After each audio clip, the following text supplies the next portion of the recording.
Y'all, he have his legs out, y'all, and y'all know how I am about JR's legs.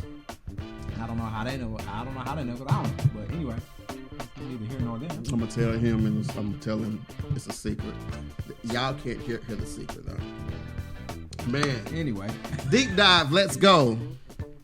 Last show we recorded.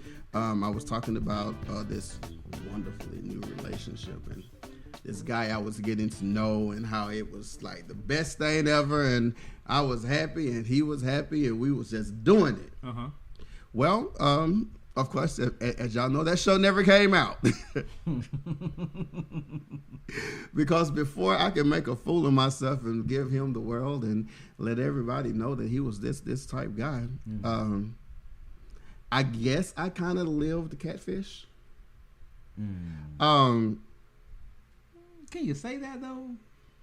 Because I mean, he wasn't who he said he was though. But he wasn't a catfish. You know, catfish be them ugly people that act like they somebody cute. You know, so that's what the basis of the show. He turned out ugly to me. Maybe his personality. Yes. So tell the people what happened. One morning I woke up and it's like God was like, I was like, what? He was like, no. I was like, what? He was like, go on Facebook and type in renewal. Oh. I'm trying not to be petty and put your name out there, but I really, really want to. No, don't be petty. Don't get that man power.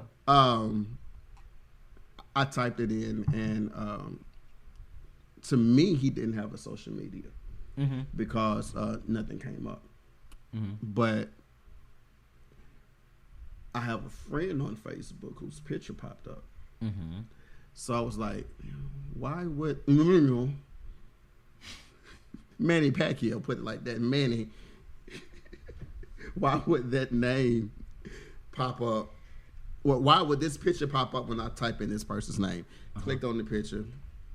First picture, all right. Second picture, all right. Third picture, oh, cool. Oh, yeah. Fourth picture.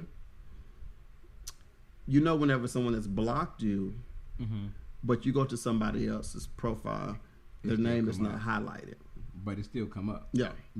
So I'm reading down, and I've been blocked from several profiles. I have to. I don't even know why it surprised me when I saw it. I was like, I already know this shit. I've been blocked from my mouth though. Like I'm slick. So. This guy was basically claiming the guy that I had just started talking to. This was hubby, bae. I'm seeing pictures of, because of the FaceTime that me and Manny Pacquiao was having. I know how his home looks. Yeah. Well, there's pictures in the home. Now, keeping in mind, and you know, I told you, the date on what I saw was literally probably about 2 weeks before we started talking. Of course, y'all, you tried to, you know, coach me and be like, it's probably not. Give him the benefit of the doubt, you know. Try to speak positive about it, you know. Whatever happened, ain't no telling what happened in those in that time frame, you know. You know, we don't know what's what. No, because you know, in 2 weeks later, I go back and there's some more pictures with the caption, "Oh, you better get you one of these." And then I have another friend who's friends with the other guy. He was like, can we share it? Oh, they about that poly life too? So the guy was like, you know, I don't share mine. This is 100% mine. I don't do that. Oh, that's instantly. That's territorial. So I called him. I was like, is this? He was like, no, that's an ex. It's nothing, you know, be whatever. Don't be worried about it. So after that discussion, the next day I woke up because I was still nosy. I'm just saying. Typed in that person's name again. Manny Pacquiao decided to wake up and tell this nigga block Troy Gilmore on Facebook. Oh, that's trash. But he didn't understand that I could also see you on Instagram. because the pages were linked. So anything that you post to one goes to the other. So I had a conversation, and I explained to him, I was like, we can say all of these sweet nothings to each other of how happy we are to be around each other and what the other person does for each other, yada yada. But you do realize I'll never ever be able to claim you as mine as long as this other guy is on social media, and he's basically letting everybody know that nigga, you for him. Yeah, you got to explain this, or you got to clear this up. From that day, dead silence. Until he found out I was in the hospital. My phone just rings. So I told you he came back around or whatever. The whole entire time I was in the hospital, he was game. He was calling, checking up on me, seeing if I needed any food, da da da. In my mind, I'm like, I know you're fake, but you want to drop some money, so let's go. I'm just saying, I'm gonna get if I'm gonna be in this, I'm gonna get something out of this. Yeah. So I'm with the bullshit if you are. When I got out of the hospital, he came through, made sure I was good or whatever, got off work. I told him that night, I was like, look, we're either going to call a spade, or we're not gonna do nothing at all. I like calling a spade. I like playing spades too, but that's besides the fact. I can't find too many people that can play good spades. So I didn't hear from him. I haven't heard from him since then. Said all of that to say this. For me, if all he wanted was sex, because it was good, I ain't gonna lie. If you know me, I'm real good for these real nice petite looking guys. Lord. He was a nice petite surgical assistant, and he was the right balance of feminine, masculine energy. We ain't gonna give away too much of his info though. But Manny Pacquiao, and if you know what the Manny is short for, then you could put the other E's and all the other stuff. All right, you're giving out too much now. But give me an opportunity to choose if I want to be involved in a situation based on what you want. Yeah. Don't rob me of my choice. Right. And I think today that's what I want to talk about for my deep dive.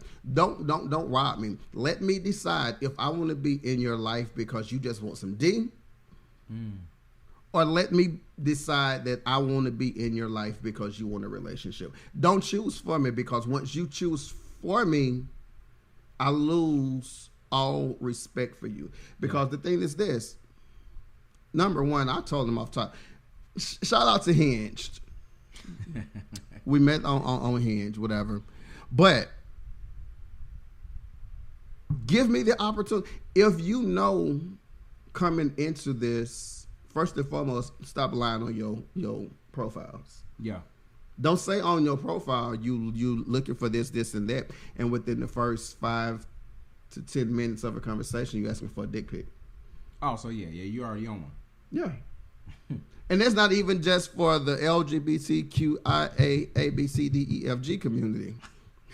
So many letters now. It's so many letters. I don't even know what they are, and pronouns that I don't even know, and non-binary, binary, and all this supersonics, supercalifragilistic, expialidocious. Give me the opportunity to say I either want to be a part of what you're doing, or it's just not me. Because once you take my power to choose, you prostitute me. And what really pissed me off is I went to work the next day because he was coming up to the job and everything. Yeah. Shout out to Velvet Taco. Have you ever had Velvet Taco? I have had Velvet. I like their brisket taco. They are a blessing in disguise. That baby introduced me to Velvet Taco, and I ain't been right since. But he was coming up bringing food or whatever, so my coworker met him. Shout out to Alasia. I told her what happened because, this is my work wife. Yeah. She typed in his name on Facebook. Uh-oh. She typed in his name on Instagram. Uh-oh. Instantly, the profiles came up. So it led me to believe that whenever you started talking to me based on a lie, because you made sure that before you and I developed this, you went on every social media that you could and blocked me. Yeah. That's crazy. But that's what serial cheaters do. That's some toxic shit. That comes toxic. That's straight out of the book of Mr. Sensational himself. Yes. But how do you feel about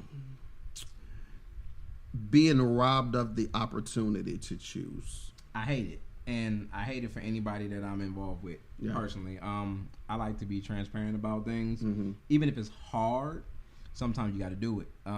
You got to get them the option. Because if you take that option away from somebody, you don't know what somebody stands for.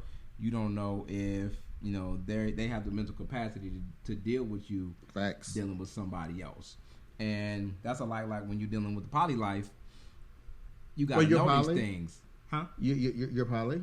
We're not going to have this conversation again. Are you looking for a third, fourth, or fifth? Because I'm single to mingle. And you're already the husband, so I mean, you might as well introduce me anyway. Go ahead. I just had to put that in there, Lord. So, it's always the best thing you can do is give somebody the option and be prepared for them to walk away if that's their option. Mm-hmm. But if you make the choice for somebody, that in that case, you're forcing them to stay. Yeah. You're taking away the option for them to do what they choose to do. They might not agree with what you're doing. Mm-hmm. But if you're going to lie to them about it, first of all, you're breaking trust. You're breaking communication. You're breaking transparency. And those are the three things that people would kill to have. Yes. And so if you're breaking those things right away because you want to be selfish, in long term, you're just going to do more damage. Yeah, because like you're stringing me along based on what you're saying, what I want to hear. Right. But mentally, you're nowhere near, or emotionally, you're nowhere near what you're saying because you already have it in your mind. And like he would joke around and be like, I'm gonna make you fall in love with me and I'm gonna leave.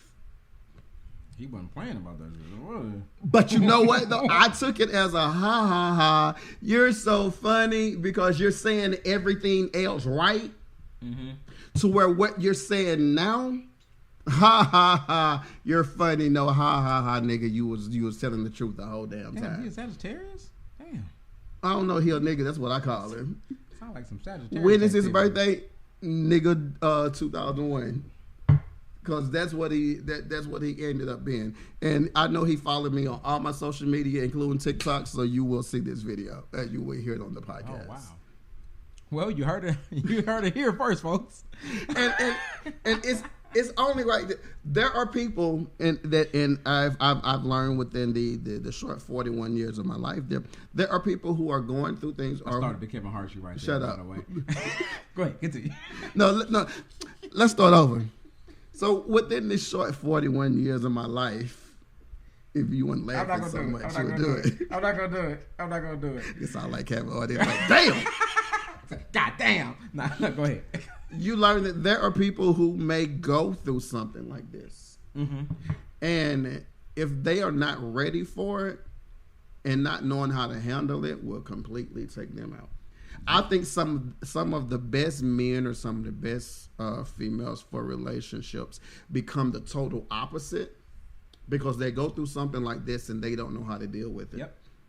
So they become everything contrary to what they would have normally been. So I wanted to talk about to let you guys know. First of all, fuck niggas are real.